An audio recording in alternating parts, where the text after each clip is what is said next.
말씀 함께 보시겠습니다. 사무엘하 7장 4절에서 9절까지의 말씀, 구약성경 473쪽에 있습니다. 구약성경 473쪽에 있는 사무엘하 7장 4절부터 9절까지, 사무엘하 7장 4절에서 9절까지 말씀 보시겠습니다. 제가 4절을 읽고 교독하도록 하겠습니다. 그 밤에 여호와의 말씀이 나단에게 임하여 이르시되, 가서 내 종 다윗에게 말하기를, 여호와께서 이와 같이 말씀하시되 내가 나를 위하여 내가 살 집을 건축하겠느냐. 내가 이스라엘 자손을 애굽에서 인도하여 내던 날부터 오늘까지 집에 살지 아니하고 장막과 성막 안에서 다녔나니, 이스라엘 자손과 더불어 다니는 모든 곳에서 내가 내 백성 이스라엘을 먹이라고 명령한 이스라엘 어느 지파들 가운데 하나에게 내가 말하기를, 너희가 어찌하여 나를 위하여 백향목집을 건축하지 아니하느냐고 말하였느냐. 그러므로 이제 내 종 다윗에게 이와 같이 말하라. 만군의 여호와께서 이와 같이 말씀하시기를, 내가 너를 목장 곧 양을 따르는 데에서 데려다가 내 백성 이스라엘의 주권자로 삼고 내가 가는 모든 곳에서 내가 너와 함께 있어 내 모든 원수를 내 앞에서 멸하였은즉 땅에서 위대한 자들의 이름같이 내 이름을 위대하게 만들어 주리라. 아멘. 할렐루야. 주님의 은혜와 평강이 여러분과 함께 하시기를 바랍니다. 우리 옆 사람과 인사하실까요? 잘 오셨습니다. 은혜 많이 받고 가세요. 고맙습니다. 오늘은 내 이름을 위대하게 만들어 주리라 라는 제목으로 말씀드리도록 하겠습니다. 지난주에도 우리가 말씀을 보았듯이 다윗은 자기가 백향목 궁궐에 살면서 나는 백향목 궁궐에 살지만 하나님은 왜 저 언약궤가 천막 안에 있는가, 그것이 가슴이 아팠다고 했습니다. 그래서 나만 이렇게 백향목 집에 사는 것이 아니라 여호와의 법궤를 정말 좋은 집에다가 모시고 성전을 지어서 하나님을 기쁘시게 해드리고 싶다, 이런 생각을 했어요. 내가 왕궁에 이렇게 화려하게 살고 있지만 진짜 왕은 하나님이신데 하나님은 저렇게 초라한 천막에 계시다니 이게 말이 되는가. 하나님은 나보다 10배, 100배 더 좋은 집에 계셔야지, 이런 생각을 했다는 거예요. 사랑하는 성도 여러분, 하나님을 위하여 좋은 생각과 계획을 품으시기 바랍니다. 그것을 하나님이 귀하게 보시는 거예요. 네가 나를 위하여 선한 계획을 세웠구나. 이것을 정말 기뻐하시는 거예요. 다윗이 이 좋은 생각을 나단 선지자에게 말했더니 나단이 참 좋다고, 왕이 그렇게 마음먹은 대로 하시면 좋을 것 같다고 이렇게 얘기를 했어요. 이제 최종적으로 남은 것은 누구 생각입니까? 이제 하나님 생각이 남았죠. 다윗은 이렇게 하고 싶다고 했고 나단도 참 좋은 생각이라고 했어요. 이제 마지막으로 남은 것은 하나님이 이제 그 생각에 동의하셔야 합니다. 이제 하나님이 그날 밤 나단에게 나타나셨어요. 4절에 그 밤에 여호와의 말씀이 나단에게 임하여 이르시되, 이렇게 시작하고 있어요. 여러분, 하나님이 다윗이 선한 뜻을 말하였을 때 그 다음날, 일주일 후에, 한 달 후에? 아니요, 그날 밤 나타나셨대요. 그날 밤. 여러분, 그거 아셔야 돼요. 내가 하나님을 위하여 선한 계획과 뜻을 작정하잖아요. 주님은 그날 아십니다. 아멘입니까? 그날 벌써 아셔요. 그 마음을 이미 그날 받으셨어요, 주님이. 그래서 그날 밤에 나단에게 나타났다는 거예요. 성경을 보면 때로 하나님이 기쁘실 때라든지 급하실 때라든지 이런 때 보면 즉시 나타나서 음성을 들려주실 때가 있거든요. 예를 들자면 이제 나중에 솔로몬이 성전을 다 이제 짓고 1,000번제 하나님께 드리잖아요. 1,000번제 드렸을 때 하나님이 얼마나 좋으셨든지 그날 나타나셔요. 그때도 이렇게 돼 있어요. 열왕기상 3장 4절에 이 왕이 제사하러 기브온으로 가니 거기는 산당이 큼이라 솔로몬이 그 제단에 1,000번제 드렸더니 기브온에서 밤에 여호와께서 솔로몬의 꿈에 나타나시니라. 하나님이 이르시되 내가 내게 무엇을 줄꼬 너는 구하라 했어요. 이때도 1,000번제를 하나님께 딱 드렸더니 하나님이 그날 꿈에 그날 솔로몬에게 나타나서 솔로몬아 네가 나를 기쁘게 했구나. 혹시 너 필요한 거 있냐? 이러셨다는 거예요.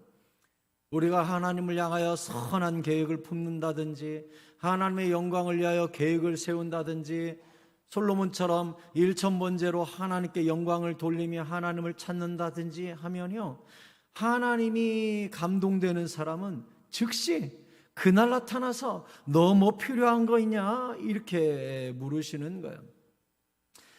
다윗이 하나님을 위하여 선한 뜻을 품었더니 그 밤에 나단에게 나타나셨다는 것은 다윗의 마음을 그날 받으셨고 그 마음에 하나님이 감동하셨다는 것을 알 수가 있습니다. 이제 나단에게 나타나서 하나님이 뭐라고 말씀하셨습니까? 5절에 가서 내 종 다윗에게 말하기를 여호와께서 이와 같이 말씀하시되 내가 나를 위하여 내가 살 집을 건축하겠느냐?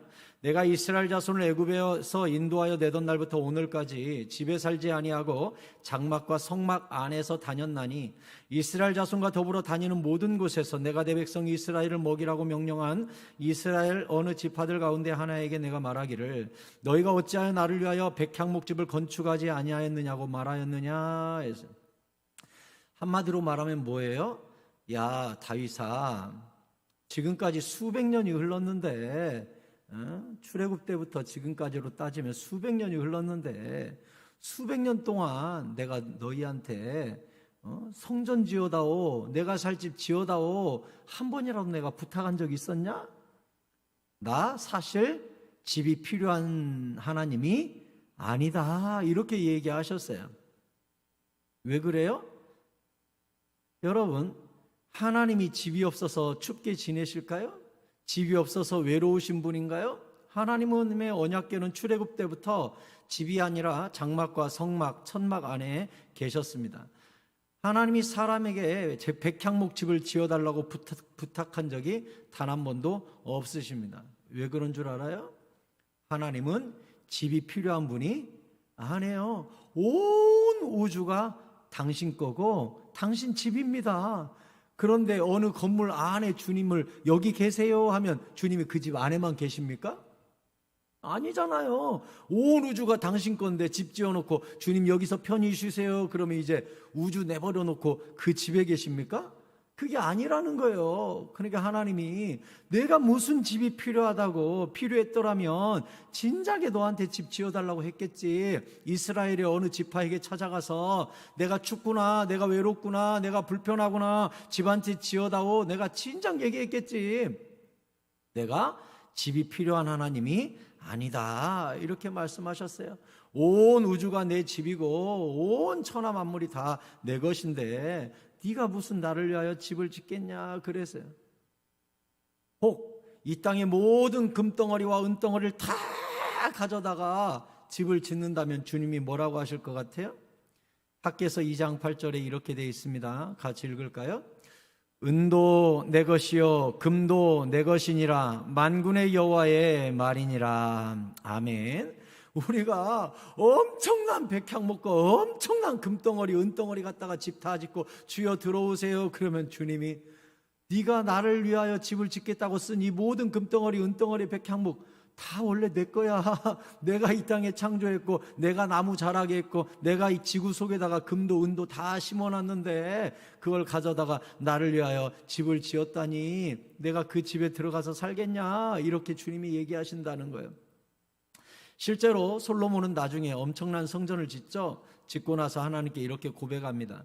열왕기상 8장 27절에 보면 하나님이 참으로 땅에 거하시리까 하늘과 하늘들의 하늘이라도 주를 용납하지 못하겠거든 하물며 내가 건축한 이 성전이오리까. 그래서 솔로몬이 지은 성전이 오늘날 가치로 따지자면 한 20조에서 30조가 들어갔대요, 돈이. 이 땅에 있는 어떤 교회당 건물이 이 가치가 있겠습니까? 근데 솔로몬이 여기에 투자한 돈이 계산해 보면 30조 들여서 건물을 지었대요. 건물 짓고 나서 헌당식하고 하나님께 뭐라고 기도한 거예요? 하나님이 참으로 하늘에 계신데 이 땅에 내려와서 이 집에 거하시겠습니까? 하늘과 하늘들의 하늘이라도 하나님을 용납하지 못하는데 하물며 내가 지은 이 장난감 같은 집에 주님이 사실 수 있을까요? 이렇게 엎드렸다는 거예요. 솔로몬이 정확히 보고 있는 것이죠. 왜냐하면 나중에 예수님께서 솔로몬이 만들었던 영광에 대해 이렇게 말씀하셨거든요. 마태복음 6장 28절에 보면 또 너희가 어찌 의복을 위하여 염려하느냐 들의 백합화가 어떻게 자라는가 생각하여 보라. 수고도 아니하고 길쌈도 아니하느니라. 그러나 내가 너희에게 말하노니 솔로몬의 모든 영광으로 입은 것이 이 꽃 하나만 같지 못하였느니라. 아멘. 솔로몬이 제 아무리 아름다운 옷을 입어도 꽃 한 송이보다 못하고 아무리 백향목 궁궐과 금덩어리 은덩어리 가져다가 집을 지어도 하늘을 두루마리 삼고 땅을 이 땅의 바닷물을 먹물 삼아도 주님의 영광을 다 기록할 수가 없는 거예요. 하지만 하나님이 다윗을 예쁘게 보셨던 건 뭐예요? 네가 나를 생각했다는 거예요. 네가 나를 사랑했다는 거예요. 여러분, 오늘날도 우리가 어떤 성전을 지은들 주님의 그곳에 계실 것이며 어떤 헌물을 드린들 주님이 감동하시겠습니까?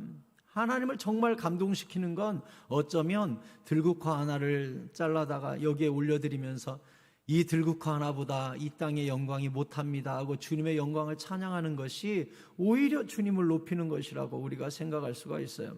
하나님이 진짜 원하시는 것은 건물도 아니요 돈의 액수도 아니요 바로 성도 우리를 받으시기를 원하시는 겁니다. 하나님이 다윗을 기뻐하신 거예요. 다윗이 선한 계획을 먹은 그 자체가 예배고 그 자체를 기뻐하신 거예요. 사실 하나님은 다윗을 받으신 겁니다. 다윗의 선한 계획을 받으셨고 생각을 받으신 거예요. 놀라운 일이죠. 그래서 미가서 6장 6절에 보면 내가 무엇을 가지고 여호와 앞에 나아가며 높으신 하나님께 경배할까? 내가 번제물로 1년 된 송아지를 가지고 그 앞에 나아갈까? 여호와께서 천천의 순양이나 만만의 강물 같은 기름을 기뻐하실까? 내 허물을 위하여 내 마다들을 내 영혼의 죄로운 말미암아 내 몸에 열매를 드릴까? 내 몸의 열매란 자식이에요. 내 죄 씻자고 내 자식을 하나님께 바친들 하나님이 기뻐하실까?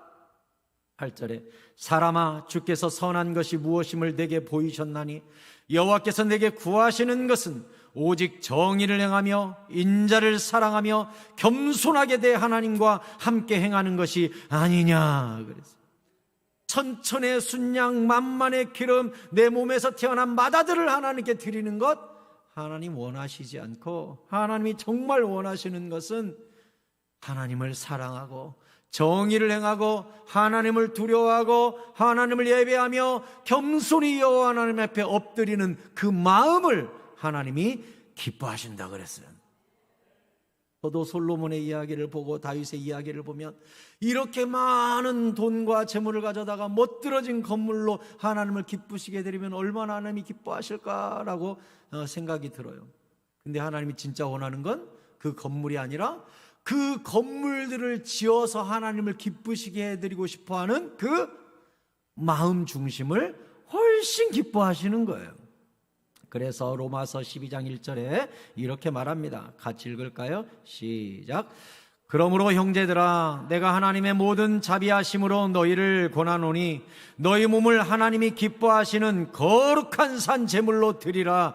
이는 너희가 드릴 영적 예배니라. 아멘. 여기서 말하는 몸이란 전 인격을 말하는 거예요. 영과 혼과 육, 이 모든 것을 내 몸이라고 하는 거예요. 나를 갖다가 하나님께 거룩한 산 제물로 드리는 것을 하나님이 영적 예배로 받으신다는 거예요.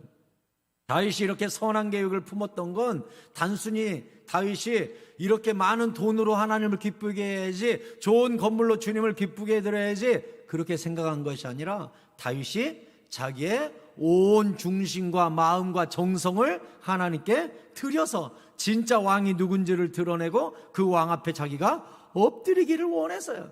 그러니 하나님이 네가 나를 왕답게 대접하고자 하는구나, 네가 진짜 나를 백향목 궁궐에 모시고 진짜 이 이스라엘의 왕은 여호와 하나님이십니다, 네가 고백하기를 원하는구나, 그 마음 중심, 네가 내 신하가 되기를 원하는구나, 내가 너를 왕 삼아놨더니 너는 나를 진짜 왕이라고 인정하는구나, 그 마음을 기뻐하신 거예요. 그 겸손함, 그 엎드림, 이것을 하나님이 기뻐하시는 거예요. 그래서 하나님이 8절에 이어서 이렇게 말씀하시는 겁니다.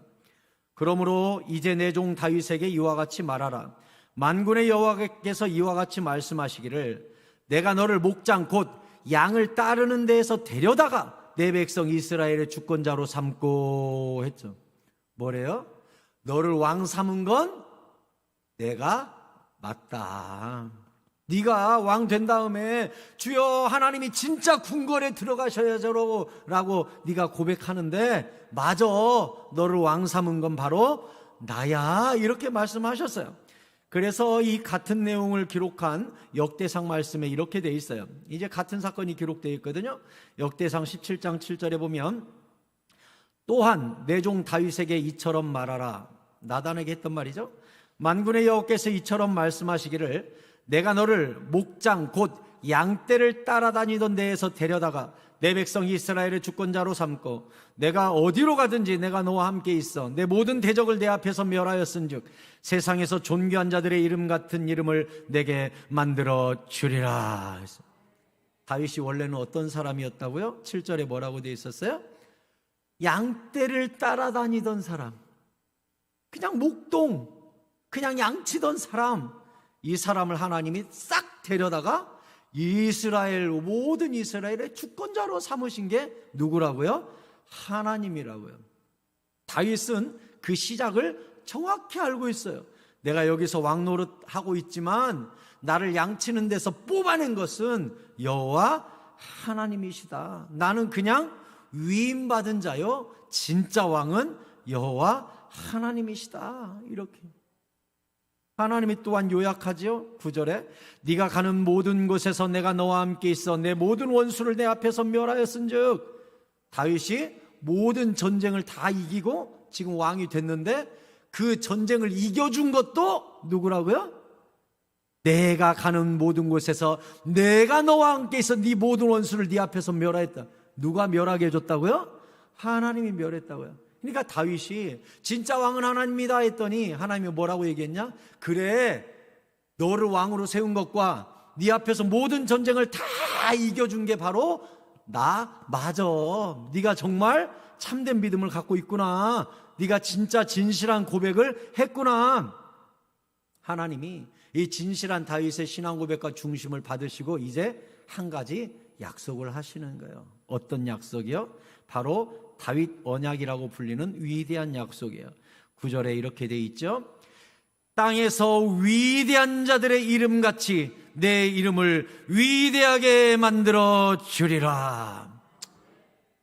와, 다윗이 오늘까지 내가 있었던 모든 것들 돌아보니 주의 은혜 아닌 거 하나 없고 주님의 계획 아닌 거 하나 없고 나는 그냥 주의 은혜로 여기 서 있는 것뿐. 진짜 왕은 하나님이십니다. 나를 이렇게 이기게 하신 분도 하나님이십니다. 진짜 이 궁궐에 사셔야 될 분은 여호와 하나님이십니다 라고 고백했더니 하나님이 네 고백이 맞다. 네가 그렇게 위대한 고백을 했으니 내가 너를 이제 위대한 사람으로 만들어줄 것이다 했어요. 다윗이 하나님을 높였더니 하나님도 네 이름을 위대하게 만들어줄게 이렇게 말했다는 거예요. 여러분, 늘 겸손하시기 바랍니다.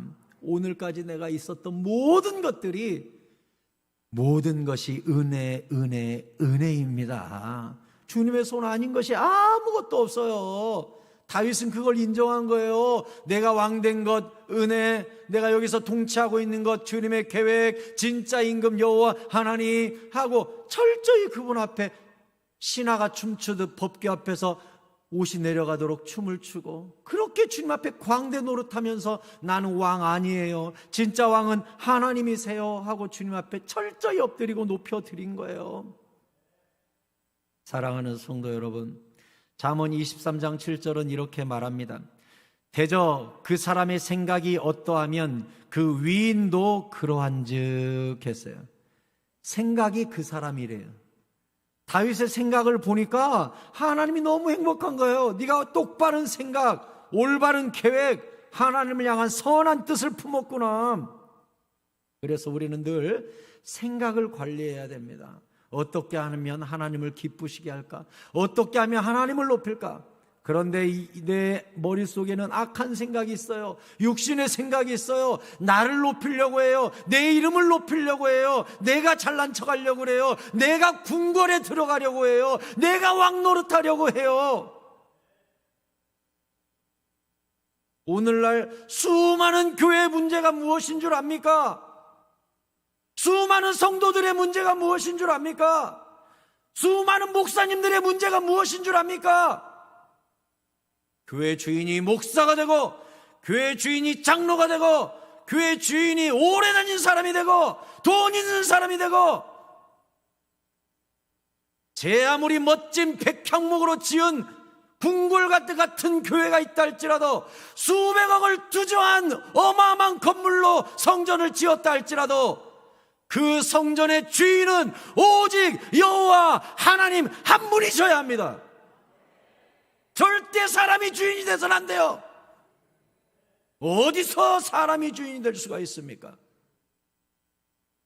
우리는 늘 기도하고 주의 뜻이 무엇인지 분별해야 합니다.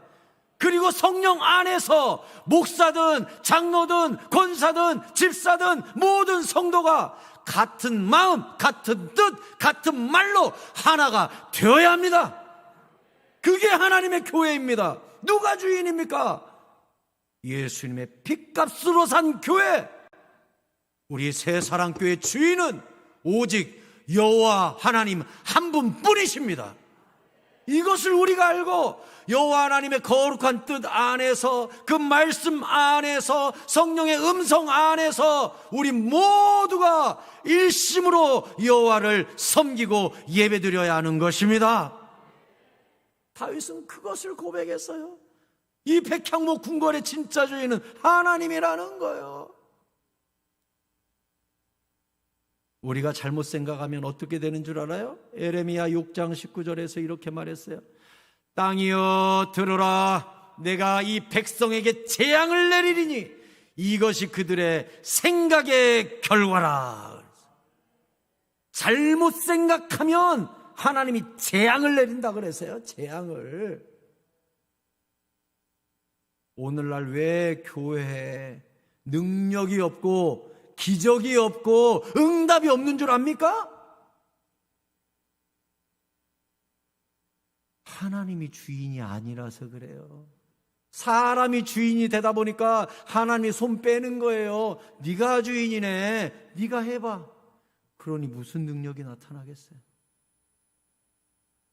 주님께 진짜 왕좌를 내어드리고 주님이 우리 교회의 주인입니다 하는 순간 주인 되신 그분의 능력과 권세와 기적과 응답이 나타나는 것입니다. 저는 우리 교회가 주님의 놀라운 섭리와 역사와 기적들이 풍성하게 일어나게 되기를 소원합니다. 그러기 위해서는 딴 거 없어요. 주여, 이 건물의 주인, 성도의 주인, 모든 사역의 주인은 여호와 하나님이십니다 하고 우리가 그 왕좌를 내어드리면 주님의 통치가 우리 모든 성도들과 우리 교회 가운데 풍성하게 일어나게 될 줄로 믿습니다. 그래서 이렇게 선하고 겸손한 생각을 한 사람은 하나님을 어떻게든 존귀하게 해드리고 싶어 하죠. 하나님을 어떻게든 높이고 싶어 하죠. 지난주에도 말씀 받고 우리가 작년에도 이 성경 구절을 1년 표어로 삼았죠. 이사야 32장 8절을 또 한번 읽어보도록 하겠습니다. 시작. 존귀한 자는 존귀한 일을 계획하나니 그는 항상 존귀한 일에 서리라. 아멘. 존귀한 자는 늘 존귀한 일을 계획해요. 하나님을 향하여 주여, 내가 주의 영광 위하여 뭐 할까? 내가 주님의 신하로서 무슨 일을 할까? 내가 무슨 일을 해서 하나님을 기쁘게 해드릴까? 다윗이 하나님을 위하여 존귀한 일을 계획했죠. 어떤 일? 성전 짓고 싶어요. 그랬더니 하나님이 뭐래요? 내가 너를 위대한 이름으로 만들어 주리라. 하나님을 향하여 존귀한 계획을 품었더니 하나님이 다윗을 존귀하게 만들어 주겠다고 약속을 하신 거예요. 실제로 다윗이 얼마나 위대하고 존귀한 이름이 되었습니까? 지금도 이스라엘 국기에는 두 개의 삼각형이 이렇게 겹쳐져 있는 국기를 쓰고 있습니다. 이 하늘색 바탕에 하얀색, 우리가 그걸 뭐라고 하죠? 다윗의 별이라고 그래요. 다윗의 국기가 거기에 새겨져 있습니다. 그뿐입니까? 우리가 잘 알다시피 다윗의 족보를 통해 예수 그리스도가 태어나는 놀라운 축복을 다윗이 받게 됐죠. 누가복음 1장 26절에 여섯째 달에 천사 가브리엘이 하나님의 보내심을 받아 갈릴리 나사렛이란 동네에 가서 다윗의 자손 요셉이라는 사람과 약혼한 처녀에게 이르니 그 처녀의 이름은 마리아라. 그에게 들어가 이르되 은혜를 받은 자여 평안할지어다 주께서 너와 함께 하시도다 하니 처녀가 그 말을 듣고 놀라 이런 인사가 어찌함인고 생각하며 천사가 이르되 마리아여 무서워하지 말라. 내가 하나님께 은혜를 입었느니라. 보라 내가 잉태하여 아들을 낳으리니 그 이름을 예수라 하라. 거기 뭐라고 돼 있어요? 다윗의 자손 요셉이라는 사람과 약혼한 처녀에게 천사가 찾아가서 이 아들을 낳으리니 예수라라 하면서 다윗의 혈통, 가장 위대한 이름이 된 것은 그가 왕으로도 그렇지만 그를 통하여 예수님이 이 땅에 성육신하게 되는 어마어마한 축복을 받게 된 거예요. 다윗이 죽고 1000년 후의 일이에요. 어때요? 하나님은 1000년이 지나가도 그 약속을 지키시는 분이에요. 얼마나 놀라워요. 그 예수님을 태어나게 하는 통로로 다윗의 족보를 주님이 사용하게 되었습니다. 여러분, 잠언 4장 8절을 볼까요? 너무나 중요해요. 오늘 기도할 때도 이 성경 구절 딱 띄워드릴 테니까 여러분 보고 기도하시고 또 적으실 분들은 성경 구절 잘 적어놓으세요. 크게 한번 읽겠습니다. 시작. 그를 높이라. 그리하면 그가 너를 높이 들리라. 만일 그를 품으면 그가 너를 영화롭게 하리라. 아멘, 아멘, 아멘. 얼마나 위대한 성경 구절입니까? 하나님을 높여봐라. 그가 너를 높여줄 것이다. 하나님을 심장에 품어봐라. 그가 너를 영화롭게 만들어줄 것이다. 약속하셨어요. 다윗을 하나님이 위대하게 만들어준 이유가 뭡니까? 다윗이 하나님을 위대한 이름으로 높여드렸기 때문에 그래요. 그랬더니 하나님이 네가 나를 위대한 이름으로 높였어? 내가 너도 높여주마. 위대한 이름이 되게 만들어주마. 이렇게 하신 거예요. 여러분, 천국 가서 우리 모두 상급이 다를 거예요. 어떤 자의 상급이 가장 위대하고 빛나는 상급이 될 것 같습니까? 하나님을 가장 높인 자, 많이 높인 자, 하나님을 온 천하에 드러낸 자, 자기는 감추고 끝까지 주의 이름만 반짝반짝 빛나게 만든 자, 그 사람이 하늘에서 높이 들리는 놀라운 축복을 받게 될 줄 믿으시기 바랍니다. 그러면 이제 우리 삶의 목표가 생겼죠? 이제 우리는 이 땅에서 어떤 목적을 갖고 살아야 될까요? 간단해요. 에베소서 5장 10절이 이렇게 말했어요. 같이 읽어요. 시작. 주를 기쁘시게 할 것이 무엇인가 시험하여 보라. 아멘. 이제 우리가 이 땅에서 사는 이유가 뭐예요? 어떻게 하면 주님을 기쁘시게 해드릴까? 어떻게 하면 주님을 영화롭게 할까? 어떻게 하면 주님이 내 삶의 주인이요, 교회의 주인이요, 우리 가정의 주인이요, 내 돈의 주인이요, 내 인생의 주인이 되게 할 건가? 어떻게 주의 이름이 반짝반짝 빛나게 할 건가? 어떻게 하면 하나님이 행복해 하실까? 이것들은 다 달라요, 개인마다. 비전이 같을 수 없고 소명이 같을 수 없어요. 제가 오늘 일기를 쓰면서 문득 그런 말을 썼어요. 저는 예전에 어느 세미나 가서 소명에 대해서 설교하면서 이런 말을 한 기억이 오늘 문득 나더라고요. 저는 또다시 태어나도 100번을 다시 태어나도 1000번을 다시 태어나도 목사의 길을 선택할 겁니다. 제가 그런 말을 한 기억이 나요. 제가 어느 집회 가서 그 말을 했어요. 제가 100번이 태어나도 1000번이 태어나도 다시 저는 목회의 길을 선택할 겁니다. 이렇게 얘기를 했거든요. 근데 오늘 제가 일기장에 그 말을 쓰면서 문득 이런 생각이 들더라고요. 그게 아니구나. 그게 아니구나. 내가 100번을 태어나든 1000번을 태어나든 주님이 목사로 만들겠구나. 왜요? 소명은 내가 선택하는 게 아니라 주님이 이끄시는 거기 때문에. 그래서 제가 다시 일기에 썼어요. 주님, 내가 100번을 타든 태어나든 1000번을 태어나든 다시 목사가 되겠습니다라는 말을 이제 하지 않겠습니다. 내가 100번을 태어나도 1000번을 태어나도 주님은 목사로 만드시겠군요. 왜? 그것이 가장 내 삶에 정확한 하나님의 계획과 소명이요, 나에게 맞는 비전이라는 것을 주님이 아시기 때문에 이 길로 인도하신 거거든요. 여러분도 다 마찬가지예요. 하나님을 기쁘시게 하는 방법이 다 달라요. 누구는 잘 섬겨서, 누구는 돈 많이 벌어서, 누구는 전도 잘해서, 누구는 안내를 잘 서서, 누구는 교회를 잘 청소해서, 누구는 선교원금을 잘해서, 각각 다른 방법으로 하나님이 모두 다르게 부르셨어요. 그래서 고린도전서에서도 뭐라 그랬어요? 우리 모두가 다 눈이면 말은 누가 하냐?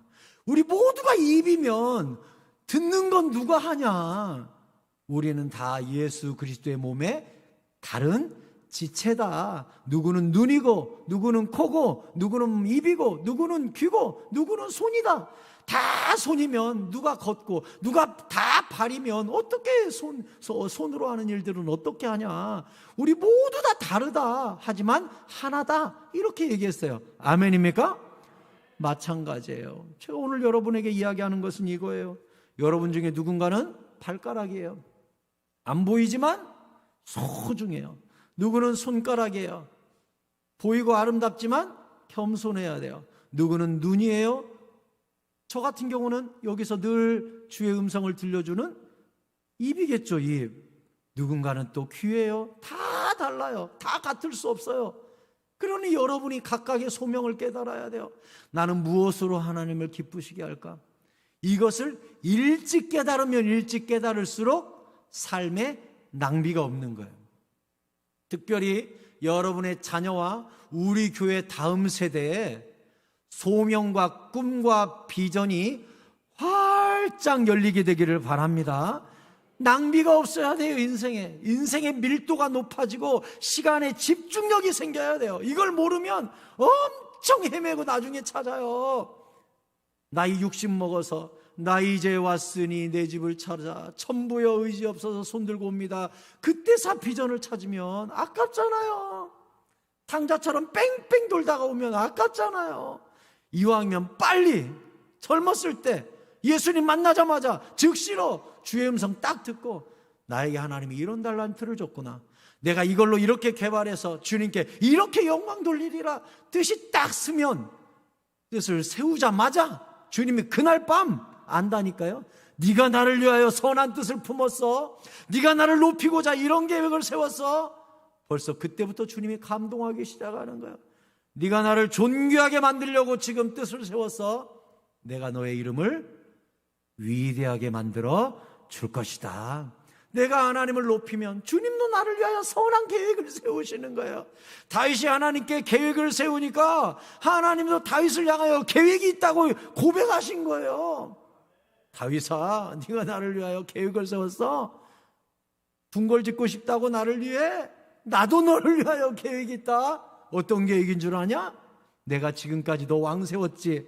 왕 세우는 과정 가운데 모든 전쟁 이기게 해줬지. 또 남은 게 있어. 네 이름을 위대하게 만들어주마. 네가 내 이름을 높였기 때문에, 내 이름을 네가 위대하게 만들고자 발버둥 쳤기 때문에 나도 너의 이름을 위대하게 만드는 계획을 실행하고야 말 것이다. 하나님의 열심이 여기서 발동한 거예요. 사랑하는 성도 여러분, 주님 기쁘시게 하기 위해서 내가 선한 계획을 세우자마자 하나님의 계획이 벌써 시작돼 버리는 거예요. 그래서 시편 37편 4절도 너무 귀합니다. 다 함께 읽도록 하겠습니다. 시작. 또 여호와를 기뻐하라. 그가 내 마음의 소원을 내게 이루어 주시리로다. 아멘. 내가 하나님을 기쁘시게 할 게 무엇인가를 늘 생각하고 하나님을 위하여 위대한 계획을 세우고 존귀한 계획을 세우고 하나님을 향하여 선한 계획을 세우고 하나님을 기쁘시기 위해 발버둥 쳤더니 하나님이 어떻게 했다고요? 하나님이 네 마음의 소원을 이루어 주시리로다 그랬어요. 이제 다음 주에 여러분 또 오셔서 다윗의 뒷이야기를 들어보면 이젠 말문이 턱 막힙니다. 오늘 9절까지 봤는데 이제 다음 주부터 10절에 쭉 보면은요, 이제 어떤 이야기가 나오는지 여러분이 또 놀라게 돼요. 다윗이 왕이 된 이후에 걱정하고 있는 몇 가지가 있거든요. 외적에 대한 걱정, 나라의 안전에 대한 걱정, 사울 왕처럼 내가 왕위를 빼앗기지 않을까 하는 걱정, 내 자손 중에 누군가가 또 사울처럼 어긋난 길로 가서 왕의 대가 끊기지는 않을까 하는 걱정, 이 모든 걱정이 다윗에게 다 있거든요. 이제 다음 주에 보세요. 하나님이 뭐라고 하나. 그거 일일이 하나씩 집어가면서 이거 걱정하지 마, 이거 걱정하지 마, 이거 걱정하지 마 하고 싹 풀어줍니다. 그걸 다 언약하세요. 하나님이 다윗의 근심을 싸그리 가져갑니다. 왜? 다윗이 하나님을 기쁘시게 했기 때문에. 하나님을 기쁘시게 하니까 하나님이 이제 다음 주에 보면 알겠지만 다윗의 모든 염려를 싹 긁어가 버려요. 싹 가져가 버려요. 그리고 다윗, 너 걱정하지 마. 나중에 뭐라고까지 이야기하시는 줄 알아요? 다윗이 무슨 걱정까지 할 것 같습니까? 나도 사울 왕처럼 비참하게 전쟁터에서 죽지 않을까? 이 생각도 하거든요. 하나님이 뭐까지 말씀하시는 줄 알아요? 다윗아, 너는 편안하게 누워서 죽는다? 이 말까지 해줘. 이 말까지. 다윗이 염려하고 있는 1부터 10까지 하나씩 집어가면서 이것은 이렇게 해줄게, 이건 이렇게 해줄게, 이건 이렇게 해줄게 하면서 심지어 너는 편안히 죽는다, 이 말까지 알려주시는 거예요. 대단하죠. 하나님 한번 제대로 기쁘게 해드리고 하나님의 이름 한번 제대로 높여드리고 그 앞에 납작 엎드려서 여호와를 기쁘시게 할 것이 무엇인가를 생각했던 다윗에게 다윗이 갖고 있는 모든 염려를 1부터 10까지 싹 정리해 주시고 죽음까지도 예언해 주시는 하나님의 은혜를 다윗이 맛보게 되는 것입니다. 사랑하는 새사랑교회 성도 여러분들, 여호와를 높이십시오. 그리하면 그가 여러분들을 높여 주실 것입니다. 여호와를 기뻐하십시오. 그가 여러분의 마음의 소원을 이루어 주실 것입니다. 또한 여호와를 존귀하게 만들어 보십시오. 내 삶의 진짜 임금으로 모셔보십시오. 그 임금이 우리의 모든 염려를 1부터 10까지 다 해결해 주실 줄 믿으시기 바랍니다. 특별히 오늘 기도 중에 내 삶을 통하여 어떻게 하나님을 높여드릴 수 있을런지 여러분의 달란트를 발견하게 되는 시간, 인생의 플랜을 다시 세우는 시간, 하나님의 이름을 반짝반짝 빛나게 하기 위한 나만의 존귀한 계획들이 새롭게 되는 이 밤이 될 수 있기를 예수 그리스도의 이름으로 축원합니다. 축원합니다. 우리 같이 찬양하고 기도하겠습니다.